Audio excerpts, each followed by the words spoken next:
हामीले 66 भागको पुस्तक बाइबलमा रहेको सुरुको मण्डलीको इतिहास हेर्ने हो भने त्यो समयमा साँच्चै धेरै कठिनाई, सतावट र कष्टहरू भएको देख्न सक्छौँ। कठिनाई र कष्ट हुँदा सुरुको मण्डलीका सन्तहरूले कस्तो विश्वासद्वारा ती कुराहरूको सामना गर्दै जित्न सकेका थिए होलान्। सुरुको मण्डलीको सुसमाचारको कुरा गर्दा स्वर्गप्रतिको आशा नै तिनीहरूको विश्वासको सर्वस्व थियो भने पनि अतिशयोक्ति नहोला।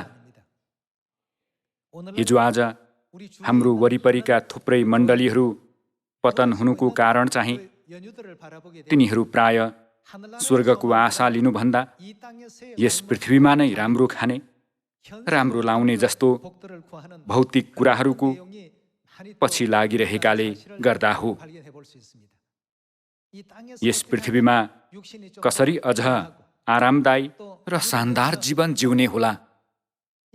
शारीरिक पक्षबाट आफ्नो जीवनलाई अरूहरूसँग तुलना गर्ने हुँदा तिनीहरूमा स्वर्गप्रतिको आशा हराएर जान्छ। यस किसिमको सांसारिक अभिलाषा हाम्रो सियोनमा चाहिँ भित्रिनु हुँदैन नि। हामीहरू हर पल हर घडी यो पृथ्वीभन्दा स्वर्गको आशा गर्दै जिउन सक्ने हुनुपर्छ। त्यसैले आज क्षणभरको जीवन र अनन्तको जीवन भन्ने विषय लिएर सँगै परमेश्वरको वचन अध्ययन गर्नेछौँ। सुरुको मण्डलीको समयका प्रेरितहरूले सतावट भोग्दै कठिनाईको सामना गर्नु परे तापनि यस संसारको जीवनमा नभएर अनन्त स्वर्गीय राज्यमा आशा राखेका हुनाले सधैँ संसारका मानिसहरूलाई परमेश्वरको राज्यको बारेमा सुनाउँदै हिँडेका थिए। यो पृथ्वीमा कठिनाईहरू भए पनि स्वर्गमा चाहिँ कुनै पीडा हुने छैन। यो पृथ्वीमा थुप्रै आर्थिक समस्या भए पनि स्वर्गमा कुनै शोक र पीडा हुने छैन। परमेश्वरले हाम्रो निम्ति त्यस्तो संसारको अनन्त खुसी तयार पार्दै हुनुहुन्छ भन्ने यस किसिमको आशा प्रेरितहरूले मानिसहरूको मनमा रोपिदिएका थिए। हुन त यस पृथ्वीको जीवन पनि हाम्रो निम्ति आवश्यक एउटा प्रक्रिया हो, तर तिनीहरूले स्वर्गलाई आफ्नो जीवनको साँचो उद्देश्य बनाएका हुनाले प्रभुले हामीहरू उहाँको राज्यमा उहाँसँगै एउटै टेबिलमा खाने र पिउने छौँ अनि इस्राएलका 12 कुलको न्याय गरेर सिंहासनहरूमा बस्ने छौँ भन्नुभएको थियो। त्यो महिमा कहिले पाउन सकिन्छ होला भनेर सोचे। हामीहरू पनि यस संसारको जीवनलाई मात्र हेर्दै यस पृथ्वीको जीवनलाई नै सर्वस्व ठानेर जिउने होइन कि आँखा ठुलो पारेर स्वर्गीय राज्यलाई हेर्नुपर्छ। मैले स्वर्गको निम्ति गर्न सक्ने कुरा के छ होला भनेर सधैँ सोच्न सक्ने हामीहरू हुनुपर्छ नि। हामीहरू बाइबलद्वारा एकैछिन सुरुको मण्डलीको इतिहास अध्ययन गरौँ। 2 कोरिन्थी 11:22 वचन सँगै हेरौँ। के तिनीहरू हिब्रू हुन्? म पनि हुँ। के तिनीहरू अब्राहमका सन्तान हुन्? म पनि हुँ। के तिनीहरू ख्रिस्टका सेवक हुन्? म अझ असल सेवक हुँ। पागल झैँ म बोलिरहेछु। मैले ज्यादै परिश्रम गरेँ, कैदमा अझ धेरै पल्ट परेँ, अनगिन्ती कुर्रा खाएँ, मृत्युको मुखमा बारम्बार परेँ। 5 पल्ट मैले यहुदीहरूका हातबाट 1 कम 40 गरी कुर्रा खाएँ। 3 पल्ट मलाई लौराले पिटे, 1 पल्ट ढुङ्गाले हाने, 3 पल्ट म चढेको जहाज ध्वस्त भयो। 1 दिन 1 रात मैले समुद्रमा नै बिताएको छु। मेरो बारम्बारको यात्रामा म नदीहरूका जोखिममा परेँ, डाकुहरूका जोखिममा, आफ्नै जातिका मानिसहरूका जोखिममा, अन्य जातिहरूका जोखिममा, सहरको जोखिममा, उजाड स्थानको जोखिममा, समुद्रको जोखिममा, झुटा भाइहरूबाट आउने जोखिममा, परिश्रममा र कष्टमा, कति कति अनिदो रातमा, भोक र प्यासमा, बारम्बार उपवासमा, ठण्डी र नग्नतामा परेँ। अनि अरू कुराहरू बाहेक सबै मण्डलीहरूका फिक्रीको बोझ ममाथि छ। को दुर्बल छ र म चाहिँ छैन, को पापमा फसाइएको छ र म चाहिँ व्याकुल हुँदिन। मैले गर्व गर्नु नै पर्ने हो भने म आफ्नो कमजोरी देखाउने कुराहरूमा गर्व गर्नेछु। यसरी प्रेरित पावलले 2 कोरिन्थीको पुस्तकमा लेखेका छन्। यहाँ हेर्दा पावललाई 3 पल्ट लौराले पिटिएको थियो। तिनले 5 पल्ट एक कम 40 गरी कोर्रा खाए, ढुङ्गाले हानिए। 3 पल्ट तिनी चढेको जहाज ध्वस्त भयो। एक दिन एक रात तिनले समुद्रमा नै बिताए। बारम्बारको यात्रामा तिनी नदीहरूका जोखिममा परे, डाकुहरूका जोखिममा, अन्य जातिहरूका जोखिममा, सहरको जोखिममा, समुद्रको जोखिममा अनि झुटा भाइहरूबाट आउने जोखिममा परे। अनि सुसमाचार प्रचार गर्दा परिश्रममा र कष्टमा, अनिदो रातमा, भोक र प्यासमा, ठण्डी र नग्नतामा परे। तैपनि तिनले त्यो कार्य गर्न छोड्न नसक्नुको कारण थियो। तिनले सधैँ स्वर्गको बारेमा सोच्ने गर्थे। यस संसारका मानिसहरूले हेर्दा त्यो कुनै पैसा कमाउने काम पनि होइन, कसैले प्रशंसा गर्ने त्यस्तो काम पनि होइन।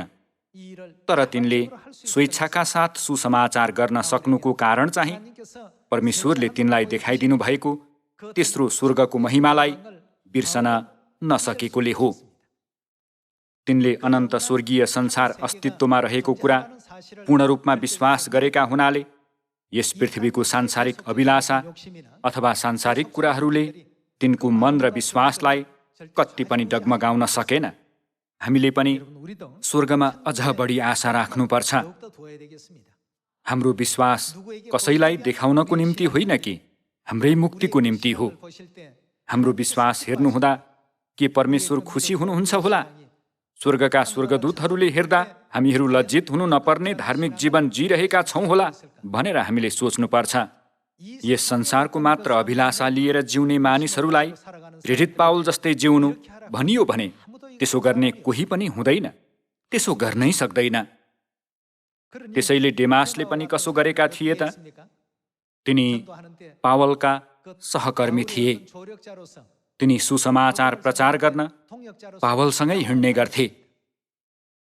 तर एक दिन पावलले भने, डेमासले यस संसारलाई प्रेम गरी मलाई त्यागेर गएको छ।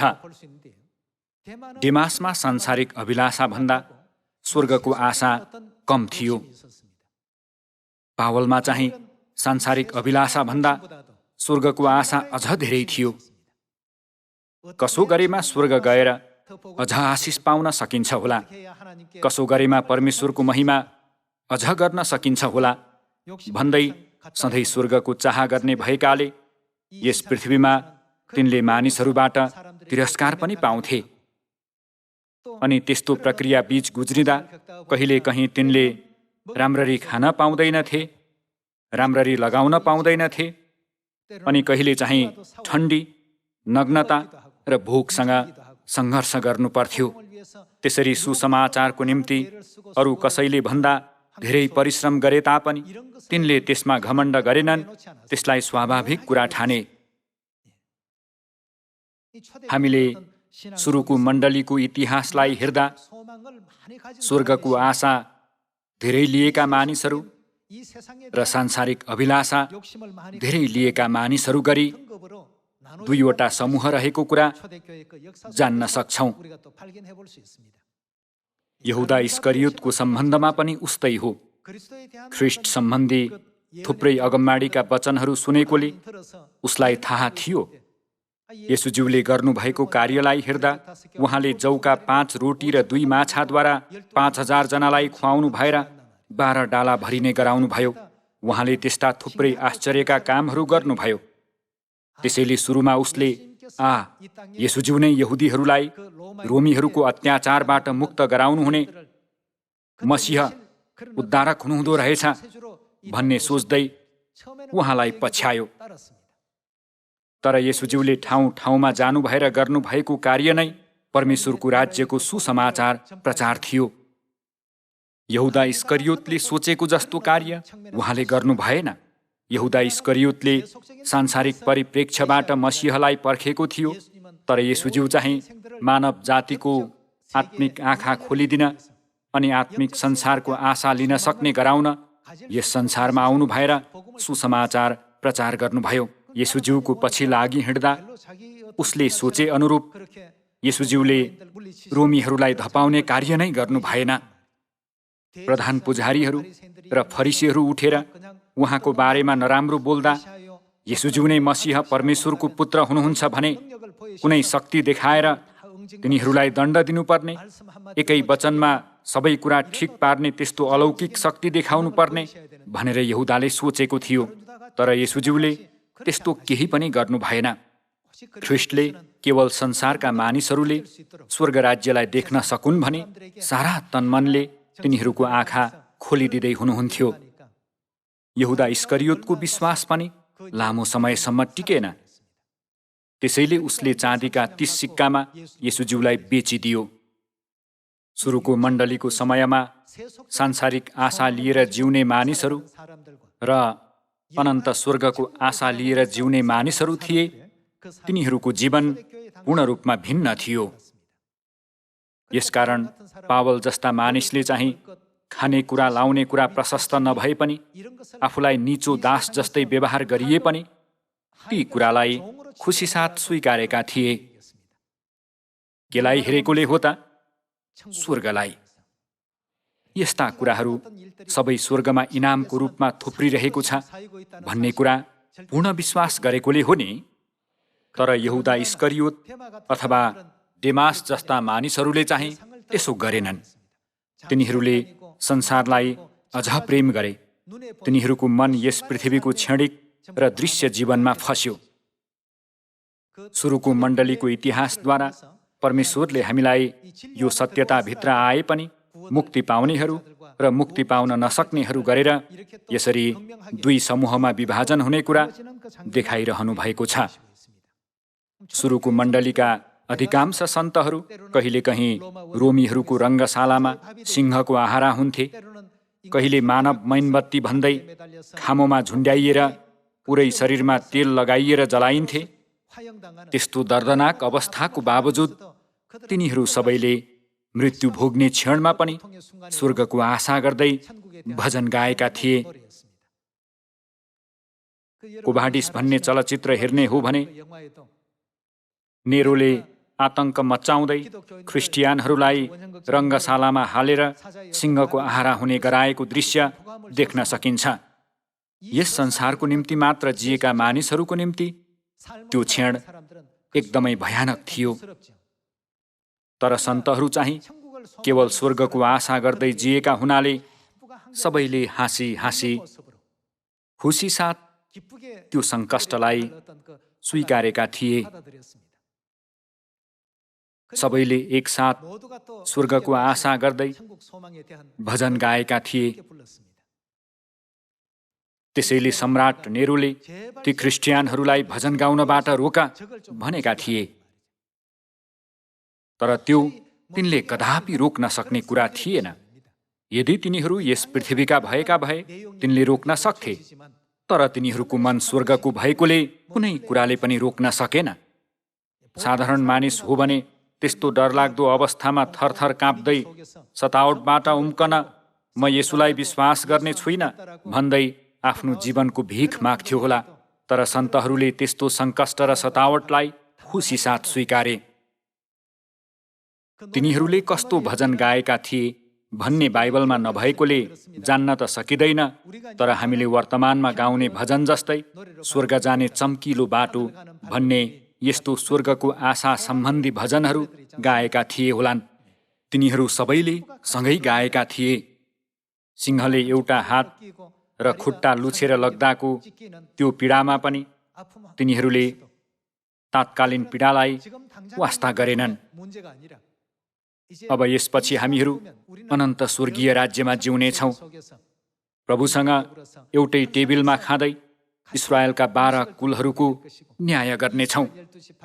फेरि मृत्यु, शोक र पीडा पनि नभएको त्यस्तो संसारमा सदा सर्वदा अनन्त जीवन र खुसी उपभोग गर्नेछौँ भन्ने यस किसिमको विश्वास सुरुको मण्डलीका सन्तहरूले लिएका थिए। यसकारण वरिपरिबाट जस्तोसुकै दबाब र समस्या आए पनि तिनीहरूलाई केही फरक परेन। उल्टै ख्रिस्टको नाउँमा सताइँदा तिनीहरू अझ खुसी भए। ख्रिस्टियान भएकोले भोग्नु परेको कठिनाइलाई तिनीहरूले खुसीसाथ स्वीकारे। त्यसरी सुरुको मण्डलीका सन्तहरूले कष्टलाई जित्न सक्नुको सबैभन्दा ठूलो प्रेरक शक्ति चाहिँ परमेश्वरप्रतिको विश्वास थियो अनि स्वर्गप्रतिको आशाले त्यो विश्वासलाई कायम गराउने भूमिका निभाएको थियो। तिनीहरूले दया लाग्ने गरी म अब येशूलाई विश्वास गर्ने छैन, मलाई बचाइदिनुहोस् भनेनन्। अब चाँडै अनन्त स्वर्गीय राज्यमा गएर प्रभुलाई भेट्नेछु। यस संसारमा दया लाग्दो जीवन जिउनुको अर्थ के छ र?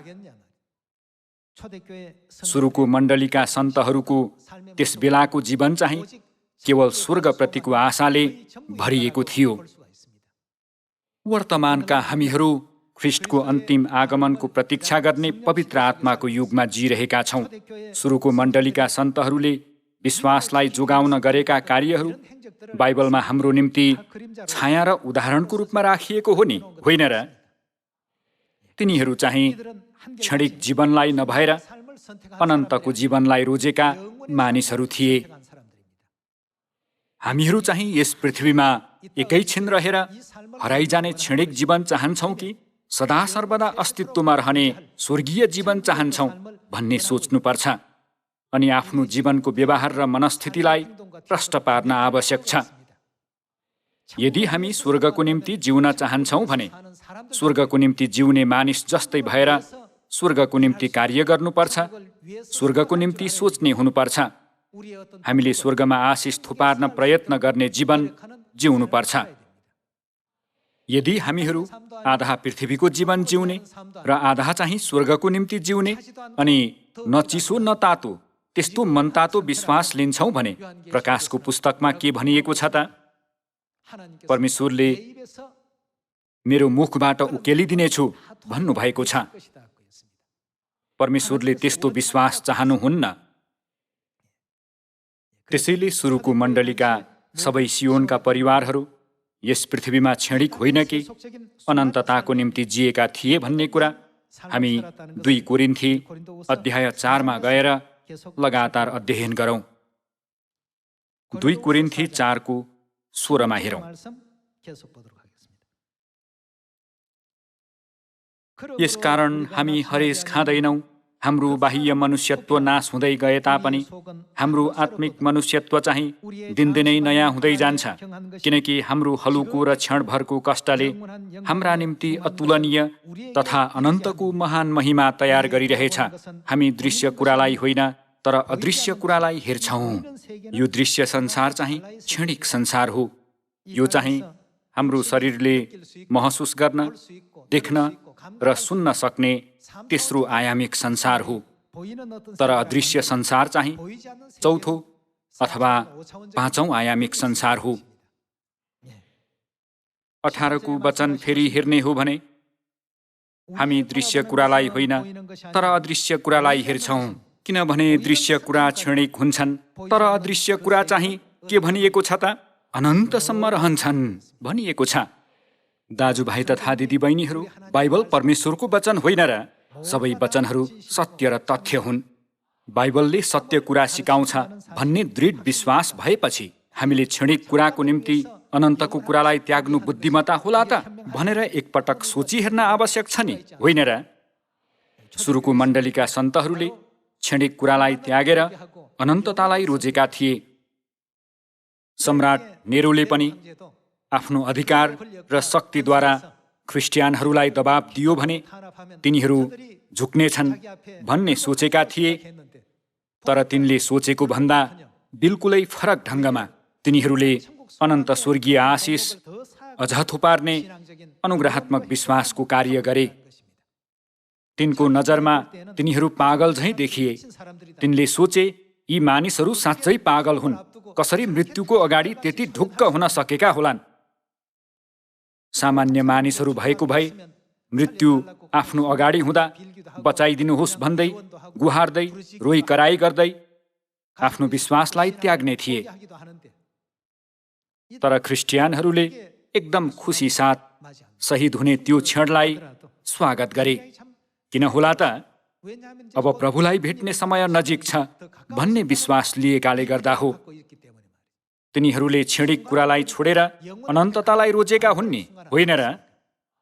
त्यसैले क्षणिक कुराको निम्ति होइन कि अनन्तताको निम्ति जिउनु नै हाम्रो सुरुको परमेश्वरको मण्डलीको सबैभन्दा महत्त्वपूर्ण शिक्षामध्ये एक थियो। दाजुभाइ तथा दिदीबहिनीहरू, यस्तो विश्वास लिएमा हामीहरू पावल र पत्रुस जस्तै स्वर्ग जान सक्छौँ नि, होइन र? मानिसहरूले तिनीहरूलाई परमेश्वरको शिक्षालाई छोडेर शरीरको लागि बाँच भन्दै कर गरे पनि तिनीहरूले त्यस्तो जीवन चाहिँ मूल्यहीन हो भन्ने विश्वास गरेका थिए। तिनीहरूले भने स्वर्गका कुराहरू अझ महान, महत्त्वपूर्ण र अमूल्य छन्। हामीले यस्ता मूल्यहीन कुराहरूको निम्ति कसरी स्वर्गका कुराहरू त्याग्न सक्छौँ र? तिनीहरूले त्यस्तो व्यवहार देखाएको चाहिँ तिनीहरू विरुद्ध खडा हुनको निम्ति होइन कि परमेश्वरको इच्छा पालन गर्नको निम्ति थियो। तर सताउनेहरूको नजरमा तिनीहरू विद्रोही जस्तै देखिएका थिए। तर सुरुको मण्डलीका सन्तहरू त्यस्तो विद्रोह गर्ने अथवा हिंसात्मक स्वभावका थिएनन्। परमेश्वरको इच्छालाई सिरोपर गर्दै अनन्त जीवनलाई रोज्न चाहेकाले तिनीहरूले यस संसारको मागलाई स्वीकार्न सकेनन्। त्यसैले तिनीहरूले भने, परमेश्वरको नजरमा मानिसको कुरा सुन्नु ठिक हो कि परमेश्वरको? तपाईहरू आफै विचार गर्नुहोस्। हामीहरू क्षणिक जीवनको निम्ति अनन्ततालाई त्याग्न सक्दैनौँ। यस्तो विश्वासका साथ तिनीहरू सबैले हाँसी हाँसी मृत्यु भोगे। यो कुराले नेरोलाई पागल बनायो। कसरी यसो गर्न सकेका होलान्? यो मानिसको अनुहार हेरे पनि त्यस्तै छ, त्यो मानिसको अनुहार हेरे पनि त्यस्तै छ। मृत्यु भोगेका क्रिस्चियनहरू सबैको अनुहार हेर्दा एकदमै उज्यालो र आशाले भरिएको थियो।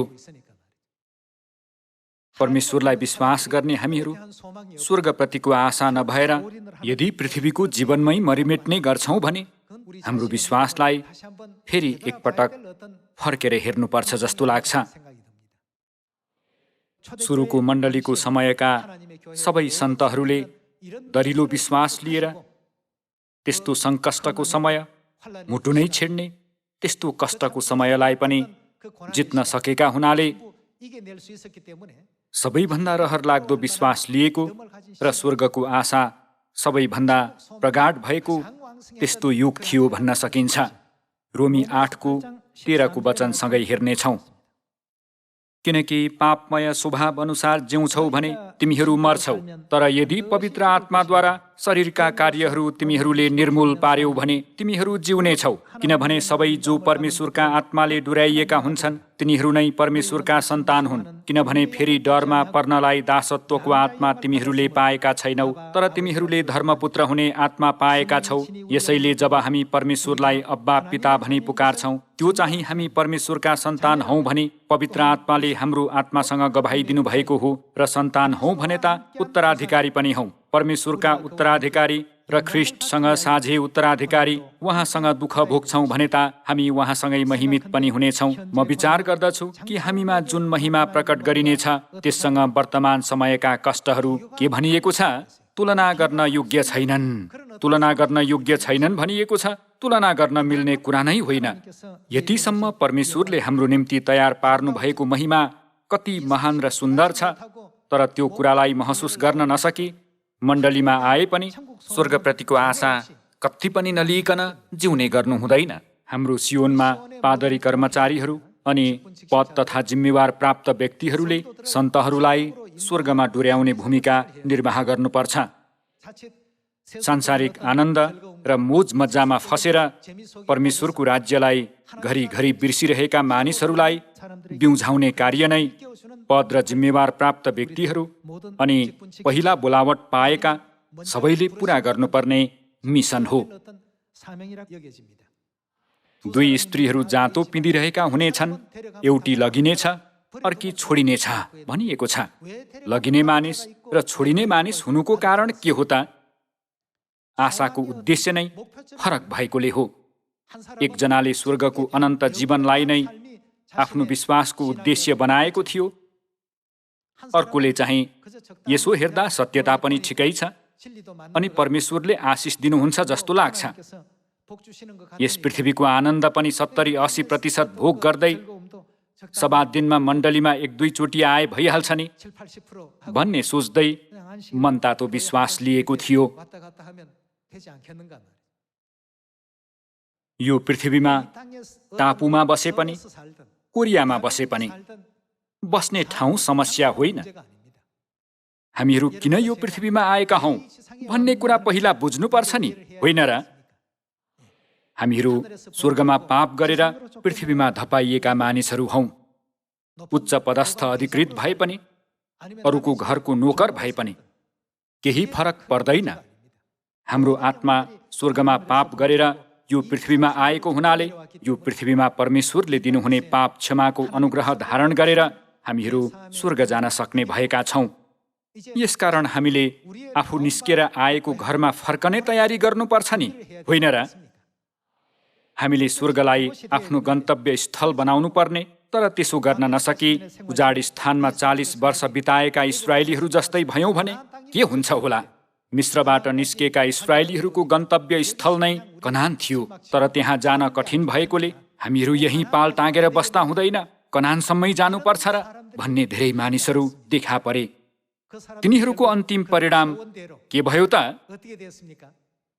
कनानमा प्रवेश गर्न नसकी उजाड स्थानमै नष्ट हुन पुगे।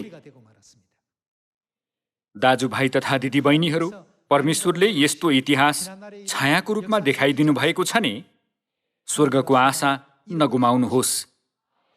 शैतानले हामीलाई लगातार पृथ्वीको कुरा सिक्ने गराउँछ। त्यसैले रोमी अध्याय 12 के भनिएको छ त? यस संसारको ढाँचामा नचल भनिएको छ। हामी एकपटक हेरौं रोमी अध्याय 12:2। यस संसारको ढाँचामा नचल, तर आफ्नो मनमा नयाँ भई पूर्ण रूपले परिवर्तित हो र परमेश्वरको असल, ग्रहणयोग्य र सिद्ध इच्छा के हो त्यो तिमीहरूले जाँच्न सक। शैतानले विभिन्न सञ्चार माध्यमद्वारा मानिसहरूको आत्मालाई सांसारिक कुराहरूतर्फ लम्कने गरी भ्रष्ट बनाउँछ। दाजुभाइ तथा दिदीबहिनीहरू, हामीलाई दिइएको मुक्ति कति अमूल्य र मूल्यवान छ। इस्राएलीहरू कनानमा मात्र प्रवेश गरे भने त्यो समयसम्म सहेका सबै कुराहरूको निम्ति परमेश्वरले प्रतिज्ञा बमोजिममा आशिष दिनुहुने, परमेश्वरको प्रतिज्ञाका बन्धनहरू सबै फुकाइने त्यस्तो अवस्था थियो।